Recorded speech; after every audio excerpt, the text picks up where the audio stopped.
Let's talk about 10 plus ways that you can make income doing creative work. I wanted to talk to you about this for a few reasons. First of all, I recently had a friend who told me that she wanted to do creative work, but her parents thought that she should go a different direction because they thought she should go get a practical job where she could actually make money doing that kind of work. And that kind of stuff just makes me really fired up and really upset. Because a lot of people, I guess, either just don't know or just don't believe that you can make money as a creative. And it really kind of frustrates me because it perpetuates this idea that in order to make income doing creative work, you have to be at the top of your field. You have to be a superstar of your field. And then in that situation, you are making riches upon riches upon riches. And that's just silly. We don't feel that way about any other kind of career. And for a long time in creative work, we tend to think you have to be like a superstar in order to make actual money doing something creative. But that's not true. Actually, there's always been a middle class creative in all kinds of creative fields, and the opportunities and the options to make, a normal, decent sized income doing creative work is just growing and growing and growing. It's actually a really exciting time to do creative work because I feel like there are more options than ever before. In fact, one of my former piano teachers, back when I was a kid, she was my piano teacher. I just saw that on Facebook she shared an article that showed that, for example, musicians in Texas make on average $40 an hour. That's not bad. $40 an hour, that's pretty good income. So my goal for you in this video is twofold. Number one, I just want to give you an awareness of the options that are out there. Because for me, for example, when I was graduating high school, I knew I was pretty creative. I had always been involved in creative things, but I was not going to pursue anything creative because I just didn't have any idea. I didn't have a vision for what was possible. I didn't know what the options were. The only options I knew for people who, for example, enjoyed music was seeing my mom teach, private piano lessons and my dad directing a congregation in a church as a worship leader. And that's really fine things. And they enjoyed doing those things, but that's just not what I wanted to do when I thought about doing creative work. And so I just didn't know that there were other options available. Thankfully, I had someone sit me down and expand my understanding of what could be possible and encouraged me to go to school to get trained in music and in the creative work that I wanted to do. And then from that, I went to music business classes, and it was there that I learned even more what's possible when it comes to doing creative work. So I just want you to see the options. I want to strike some inspiration. I want you to have some vision as to what is possible. And the second thing I want for you is to begin to get some clarity around maybe what you want to actually shoot for or what you want to accomplish, or maybe even in this year in particular, in 2024, what's something tangible that you can go after with your creative work if you would like to make income from your creative work.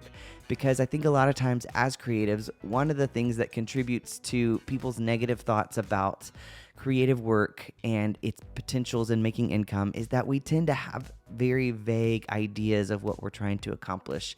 As creatives, if we're honest, we have big dreams, but we rarely boil them down into practical steps or practical goals that we're trying to accomplish, or practical fields of work that we're trying to fit into. And so I want to give you all these options so that you can kind of get a clear head of like, okay, this is cool. These are all the options that are available to me. Where do I want to head? And so within this list, I think there are three main categories of work that's available for creative people. First of all, you can get hired as an employee doing creative work. There are all kinds of jobs that companies will hire you for to do creative work in various different creative fields. The second is to be a freelancer. A freelancer is a kind of business that you own, but you're just doing freelance work. You're doing one-off work. And that's a little bit different to me than the third category, which is entrepreneurial work. This is about growing a business for yourself that's continuing to grow and feed itself, and you're not relying on, a company hiring you as an employee, and you're not relying necessarily on people hiring you out for one-off jobs, but instead you're growing your own creative business. Now, here's the thing. Even within those three big categories, at any given moment, I really believe that you can be operating in all three even at the same time, or maybe two of them at the same time. Maybe you are doing freelance work while you're trying to grow your own entrepreneurial thing, or maybe you're working for someone in creative work while you're trying to grow your freelance business. Any combination of that works as well. But those are the three main categories that are included in this huge list. And here's the thing, I'm about to lay on you way more than 10 possibilities. And these aren't even all the possibilities. I'm sure I've left tons of things out, tons of options out. And if you think of what those are, you're like, Jonathan, you didn't say that you could do this in creative work, because this is what I do with my creative work. That's awesome. I probably did leave stuff out. I would love to know about it in the comments. So let me know, gripe at me, complain about how I've left things out. I just really wanted to just brain dump all of my thoughts on how you could make money. And so this is just all of the things that I could think about off the top of my head. So we're going to start with the most obvious ones, and then we're going to go into ones that I think you might not be as familiar with. First of all, you could teach doing creative work. You could teach in a school system. You could teach all kinds of creative fields. This is an obvious thing. This is an obvious fallback plan for creatives of all types, is that you can teach in a school system. You could teach private lessons. Those are some really solid ways to make income. And teaching private lessons, you can actually make some pretty good money teaching private lessons. The second thing that you could do is you could sell things that you've made. So for example, you could sell artwork that you have made. You could sell prints that you have made. You can sell books that you have written. You can go to craft markets and sell it. You can create your own online store and sell things that you have made. This would be, to me, in the category of growing your own creative business. This doesn't have to be something that you excel at overnight. This is something that you would grow over time. You just create products and you start to sell them. And in this, I'm talking about physical products. I'm going to be talking about digital products much later, which gets really exciting. Another way you can make income is through getting booked for things. So getting booked is all about people paying for you to travel to where they are so that you can offer them some kind of value. I mostly think about singers. I think about speakers for this kind of a thing. And a lot of times with those types of events, there's a few different ways that you can get paid. You can wait for people to book you and pay you a fee to come in and offer your services, offer the value that you're coming in to bring. Or you can book your own events and sell tickets. You can take up donations at the end of the events. Those are equally as valid ways of making income from bookings. Another really valid way to get income from these bookings is to get sponsorships that help fund the bookings and help pay you for doing this booking. One of the things that's really good to learn as a creative, especially a creative who wants to begin to build their own entrepreneurial business, is that if you are able to draw a crowd, if you're able to get people's attention, that's really good news for you, and that's valuable to a lot of people. And you can make income in a lot of different ways by selling the fact that you are able to get a bunch of people together and pay attention to what you have to say. That's basically what sponsorships are. If you can pull together a bunch of people in an area and say, I want to put on a concert, and you're pulling together, 500 people, 1,000 people, 10,000 people, then you can reach out to businesses and you can get sponsorships, or it just might be that businesses reach out to you. We've thought about doing this many times. We never really went into it because it just was another thing to try to figure out for ourselves. But we just thought, hey, we're pulling together people in an area when we were doing our music traveling, touring really heavily. We're pulling together these people in an area. I wonder if these small local businesses would like to sponsor the event and provide gift bags for the people that are coming to maybe come and get ice cream at their place after our event, or to come and grab pizza at their place after our event. You can contact small businesses and say, hey, I'm putting on a concert. Here's how many people are coming. I'm putting on this event. Here's how many people are coming. Would you like to sponsor it? And you can come up with really creative ideas on how to make income that way. Bookings are another great place to sell the physical products that you have. So obviously it's a great place to sell merchandise. For freelance stuff, you can also get booked, not in a physical way, but you can have your services booked. I guess photo shoots are physical, but you can get bookings for photo shoots. That's a huge business for a lot of photographers I know.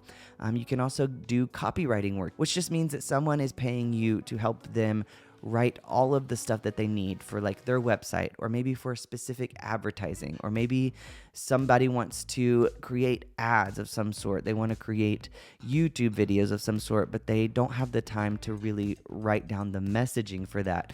You can get hired to do that and get paid to do that. There are just so many ways that you can get booked and get paid for doing creative work. The next way to make income from creative work is to get commissioned work.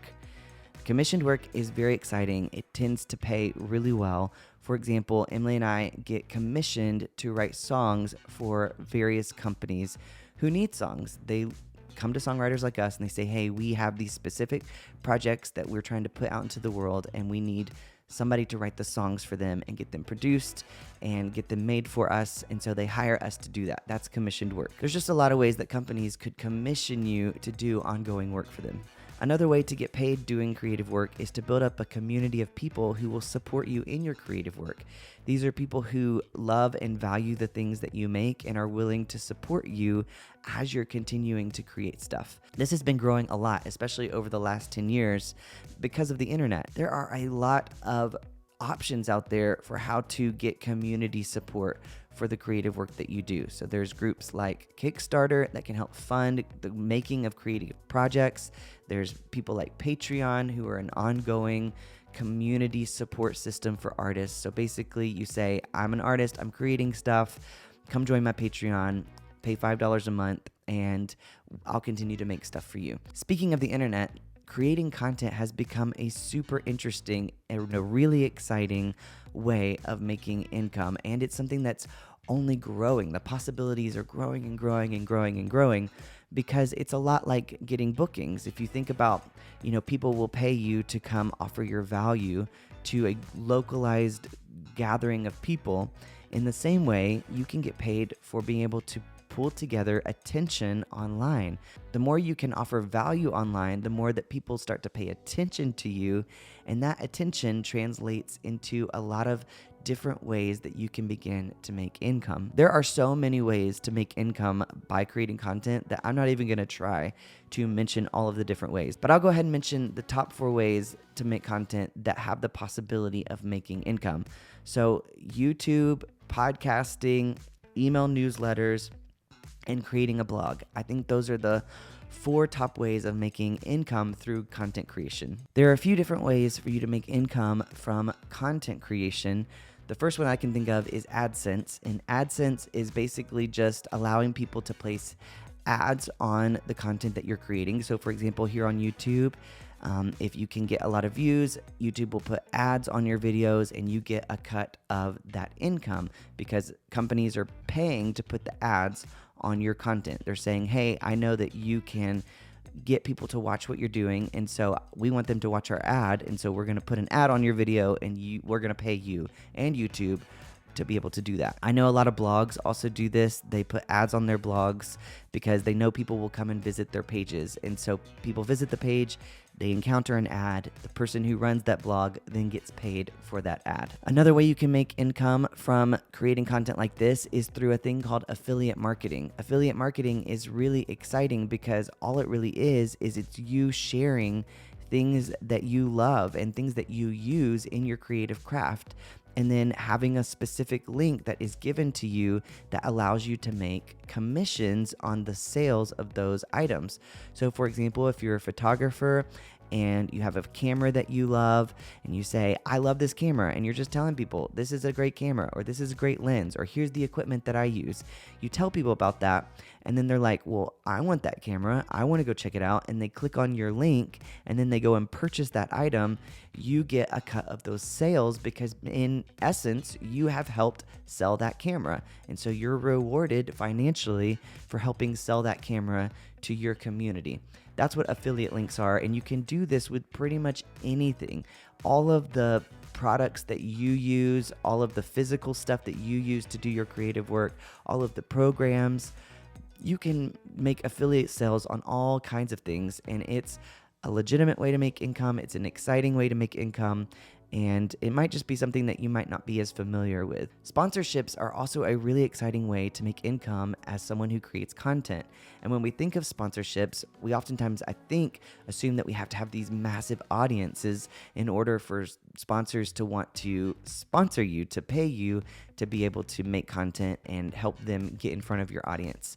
But that's actually not true. Some of the most exciting things that I've seen recently, even just in email newsletters, for example, is that someone with like a 1,000 to 3,000 member newsletter, so 1,000 to 3,000 people have signed up for their email newsletter. They send out an email once a day, once a week, whatever, and they have just this small sponsor that sponsors each email newsletter.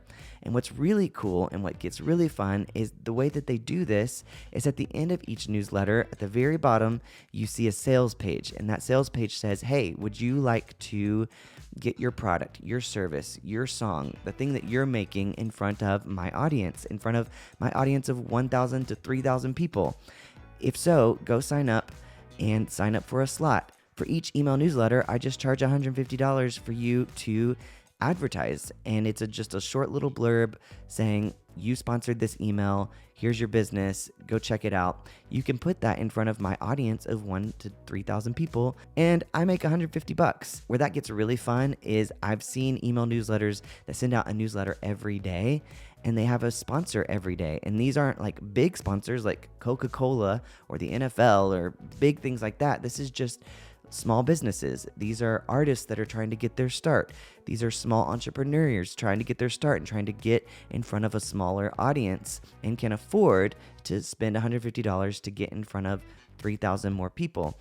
And so the person that's running that newsletter is making $150 per day from that email newsletter.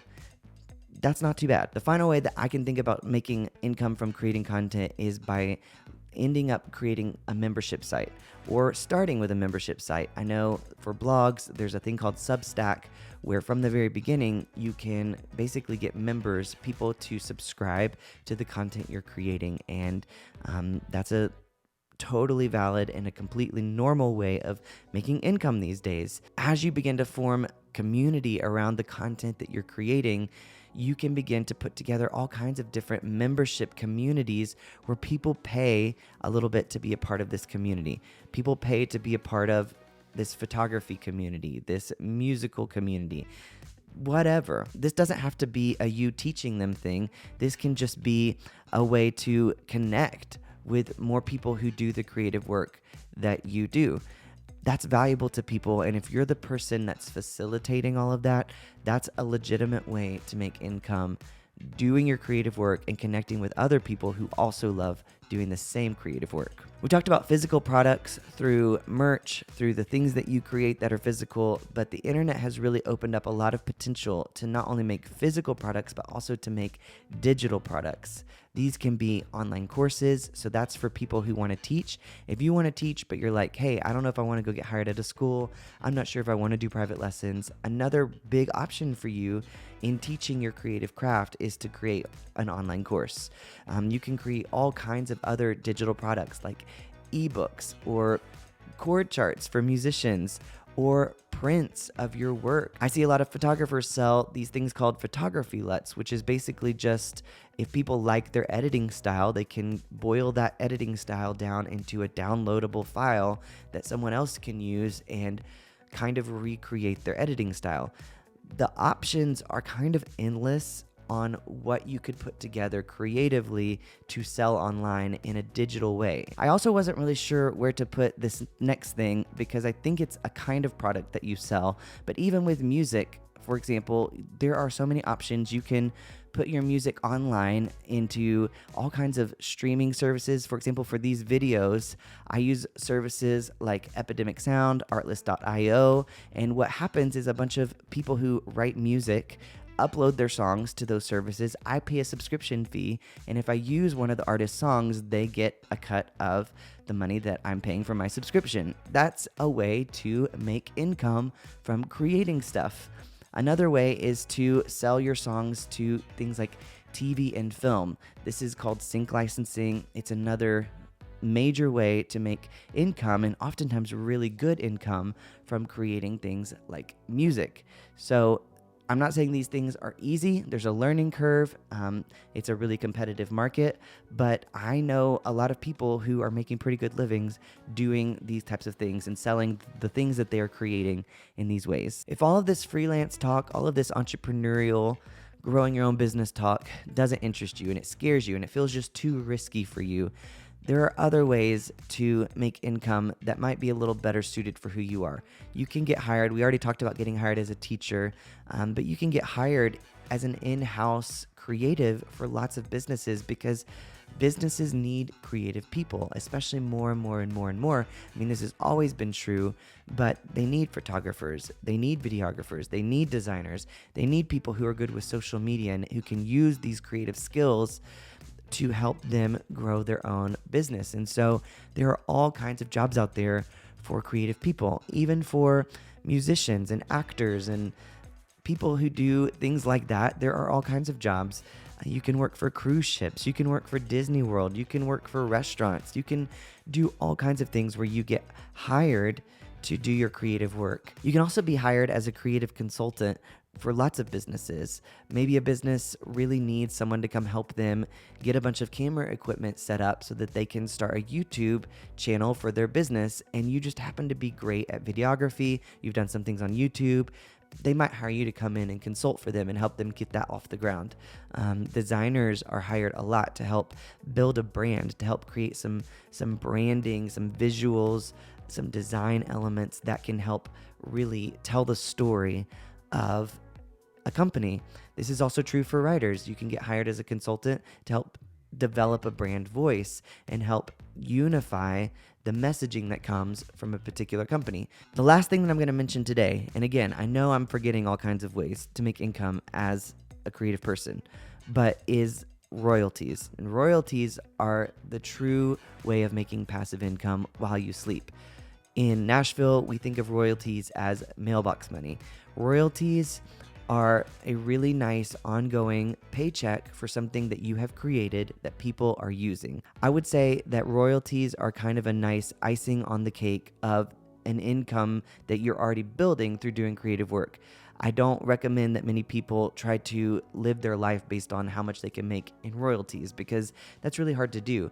But Emily and I, we make royalties ongoing throughout the year, and it makes up a decent amount of income for us. And it truly is passive because we did create something one time and then we get ongoing royalties, ongoing income because people are using, engaging, or buying something that we made, and we're not having to manage that in any way.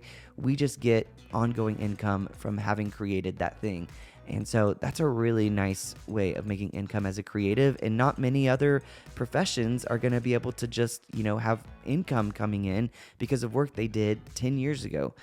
It's a really sweet thing to be able to get, and it's something unique to us as creatives. Okay, I hope that your brain is buzzing with all of the possibilities that are available to you, all of the options available to you as a creative person when you think about, hey, how could I go out into the world and make income from this valuable creative work that I do? The last thing that I want to say before we end this video is that maybe you are someone who already makes income from creative work. I just want to encourage you to think about diversifying your income. After this video, if you're seeing like, wow, there's a lot more ways for me to make income than I thought, there's nothing wrong with continuing doing the thing that you're doing. So for example, if you're freelancing as a creative and that's kind of your bread and butter, that's the thing you've been doing for a long time, I think that's great. I just think it's really smart to diversify your income by trying something new. Try to create a digital product. Try to book new kinds of things. I don't know, whatever it is. I just want to challenge you to think about, hey, what's a new thing that I could try to do and put myself out there? And you're in a good place to do that, because if you're not desperate for income, then it means you have some more wiggle room to really go out there and try some new things. Okay, that's all I have for you for this video. I'll see you tomorrow.